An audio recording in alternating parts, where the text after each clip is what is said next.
Hi, I'm Dr. Jessica Diehl, academic writing coach and published researcher. Today I'm talking about analytical complexity. Specifically, what do you do when a reviewer wants a more sophisticated statistical model than the one you ran? Going back isn't actually on the table. How to write and defend the analysis you have. The situation. Well, here's mine. I ran a study where we planned a multivariate analysis and simply didn't get to it. The funding closed, I'm not being paid a salary for that project anymore, and I'm not going back to run it. Not because I don't know how, because the conditions that would make that work sane don't exist anymore. If any of that sounds familiar, whether it's funding, time, training, or a deliberate call you made and stand behind, this video is for you. Model Complexity 101, the 60-second version, so we're working from the same baseline. The methodological ideal is the fullest model your data in question could theoretically support. Every relevant control, every robustness check, the most sophisticated technique available.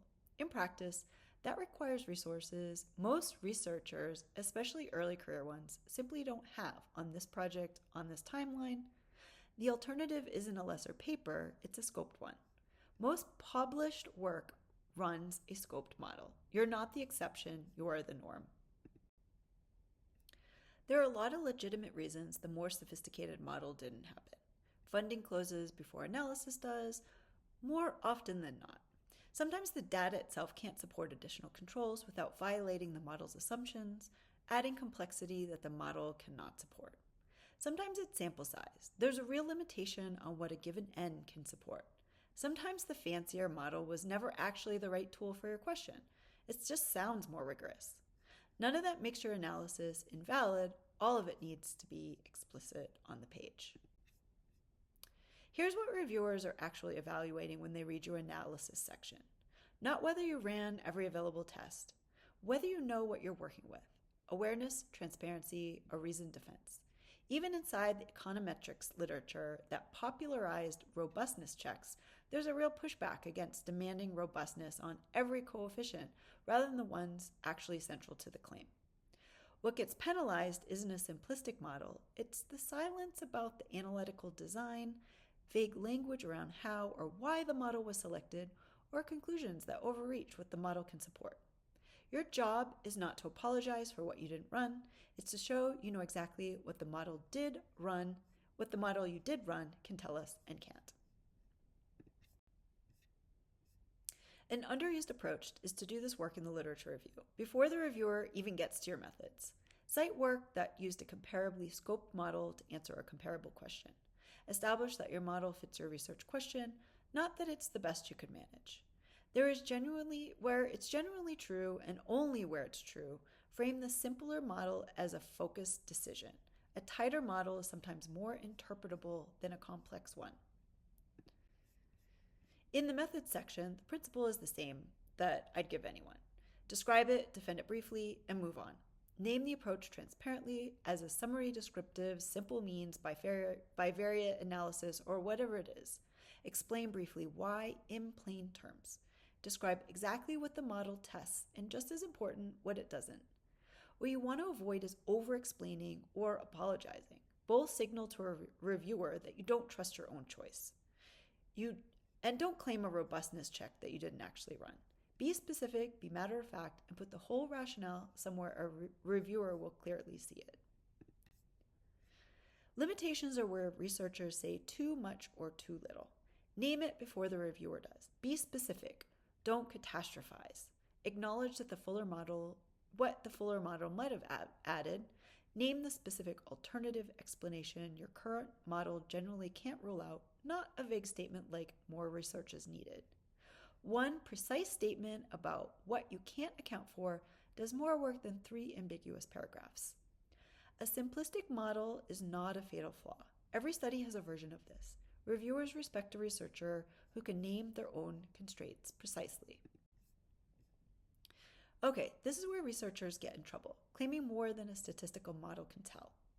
You can claim what you found in this model with this data. You can describe patterns consistent with your theoretical framework. What you cannot claim is that you've ruled out the alternative explanations a fuller model would have tested, or that adding complexity wouldn't change the finding. because you don't actually know that. The language shift is small, but it matters.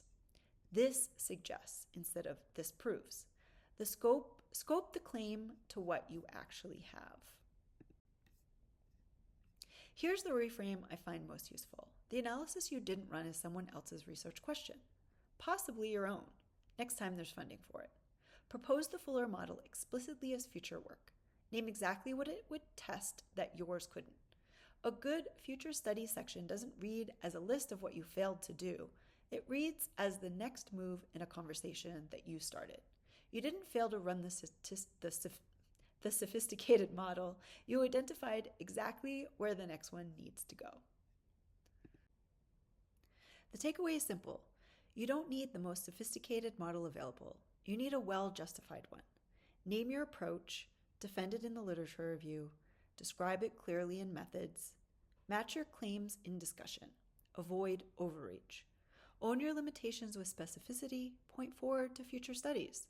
The goal was never to hide what your analysis didn't do. It was to show that you understood exactly what it could tell us, and designed around that as thoughtfully as the timeline and funding allowed. That's what reviewers are looking for. And for what it's worth, I'm still not going back to run that multivariate analysis. The study's done. The paper doesn't need me to hallucinate results. I simply need to be transparent about it. So, have you ever had to defend an analysis that was simpler than what a reviewer wanted? Tell me what happened in the comments below, and whether a reviewer called you out on it, and how you responded. This video complements Draft It, the essential 10-week workshop, a self-paced tutorial to draft your journal paper from abstract to conclusion. Draft It covers topics including how to structure your journal paper, articulating your core argument, writing and refining your introduction and literature review, basic contents and organization, concluding and finishing. It includes but goes beyond the standard IMRAD content. Remember, IMRAD is the acronym for the standard journal selections that include introduction, methods, results, and discussion. Draft It helps you tackle the two most fundamental, essential, critical elements of what elevator research report into a publishable journal paper: a clearly articulated core argument and the structure that supports your entire paper. So if you're ready to publish it, register for Draft It. Register for the self-paced course and you'll have unlimited access so you can start anytime, now, next month, or next year. Find the link in my bio.